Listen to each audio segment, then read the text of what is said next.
ప్రభునందు ప్రియులారా, ప్రభునామమున మీకు వందనములు.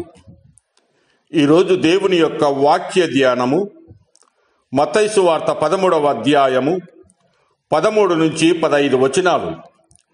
ఇందు నిమిత్తము నేను ఉపమాన రీతిగా వారికి బోధించుచున్నాను.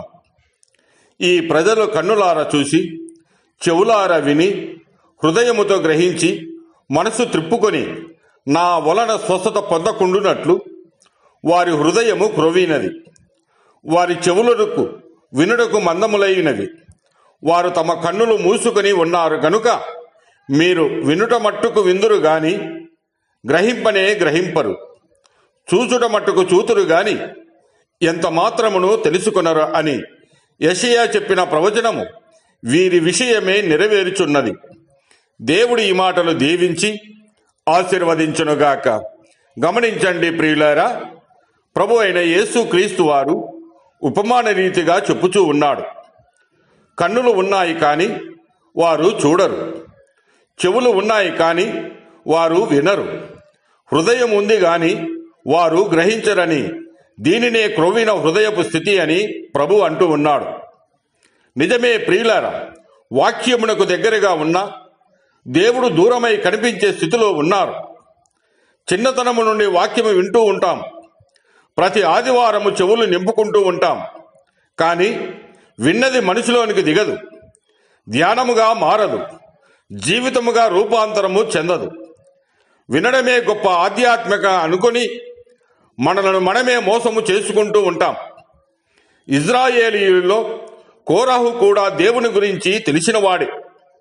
అద్భుతాలు చూశాడు, నాయకత్వాన్ని గుర్తించాడు, కానీ విధేయతను అంగీకరించలేదు. తెలిసిన సత్యాన్ని తిరస్కరించినందుకే తనతో పాటు కుటుంబాన్ని వినాశనానికి నడిపించాడు. మనము కూడా అలాగేనా? దేవుని శక్తి తెలుసు, ఆయన కార్యాలు విన్నాం, అయినా ఇప్పుడు ఎందుకని సందేహము చేస్తూ ఉన్నాం? గతంలో చేసిన దేవుడు ఇప్పుడు కూడా చేయగలనని మనము నమ్మము. దేవుడు కాలానికి అతీతుడు, అల్ఫా ఒమేగా, వర్తమాన భూత భవిష్యత్తు కాలాలకి ప్రభువు. నమ్మిన వారికి జీవము, నమ్మని వారికి నాశనము. ఫలితాన్ని ప్రతి ఒక్కరూ తమ తమ ఎంపికల ద్వారా అనుభవిస్తారు. దేవుడు మనలను నశింపజేయాలని కాదు, పరమ కణానికి నడిపించాలని నిత్యము వాక్యము వినిపిస్తున్నాడు. కానీ మనం విని గ్రహించకపోతే, విధేయులము కాకపోతే క్రొవ్విన హృదయమే మన శత్రువు అవుతుంది. క్రొవ్విన హృదయాన్ని కాదు, కరిగిన హృదయాన్ని దేవుడు కోరుకుతూ ఉన్నాడు.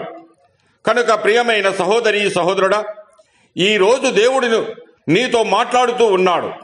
నీ కళ్ళు తెరువుము, నీ చెవులు తెరువుము, నీ హృదయము తెరువుము. ఇప్పటికీ ఆలస్యము కాలేదు, ఇప్పటికీ స్వస్థత అందుబాటులోనే ఉంది. దేవుడు మిమ్మల్ని దీవించి ఆశీర్వదించునుగాక.